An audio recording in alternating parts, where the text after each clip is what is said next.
മുടി കൊഴിച്ചിൽ ഇന്ന് എല്ലാവരെയും അലട്ടുന്ന ഒരു സീരിയസ് ആയിട്ടുള്ള ഒരു പ്രോബ്ലമാണ്. മുടി കൊഴിച്ചിലിന്റെ ഒരു പ്രധാന റീസൺ എന്ന് പറയുന്നത് താരനാണ്. പക്ഷെ അധികം ആൾക്കാർക്കും താരന് മരുന്ന് വേണ്ട, പക്ഷെ മുടി കൊഴിച്ചിൽ മാറണം. നല്ലൊരു മണ്ണിലെ നല്ല ചെടി വളരുള്ളൂ എന്ന് പറഞ്ഞതുപോലെ നമ്മുടെ സ്കാൽപ്പ് ഹൈജീൻ മെയിൻറ്റെയിൻ ചെയ്യുക എന്നുള്ളതാണ് ആദ്യം നമ്മൾ ശ്രദ്ധിക്കേണ്ടത്. ജസ്റ്റ് പൊടിത്താരൻ പോലെ സ്റ്റാർട്ട് ചെയ്യുന്ന താരന്റെ ബുദ്ധിമുട്ട് നമ്മൾ വെച്ചുകൊണ്ടിരിക്കെ പതുക്കെ പതുക്കെ അതൊരു ഡെർമറ്റൈറ്റിസ്, പൊറ്റ പോലെയായിട്ട് മാറുന്ന ഒരു കണ്ടീഷനിലേക്ക്, അതായത് സെബോറിക് ഡെർമറ്റൈറ്റിസ് എന്നുള്ള ഒരു കണ്ടീഷനിലേക്കും പതുക്കെ അതൊരു സ്കാൽപ്പ് സോറിയാസിസ് കണ്ടീഷനിലേക്കും മാറിപ്പോവാറുണ്ട്.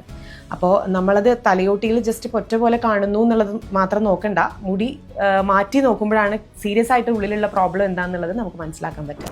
ശരീരം പൊതുവെ ചൂടുള്ള ആളുകളിൽ അല്ലെങ്കിൽ ഡ്രൈ സ്കിന്നുള്ള ആളുകളിൽ അവർക്ക് കൃത്യമായി നമ്മുടെ ആ ഒരു സ്കിൻ ടൈപ്പും കൂടി മനസ്സിലാക്കിയിട്ടുള്ള ഒരു ട്രീറ്റ്മെൻ്റ് ആണ് നമ്മളതിന് ചെയ്യുക.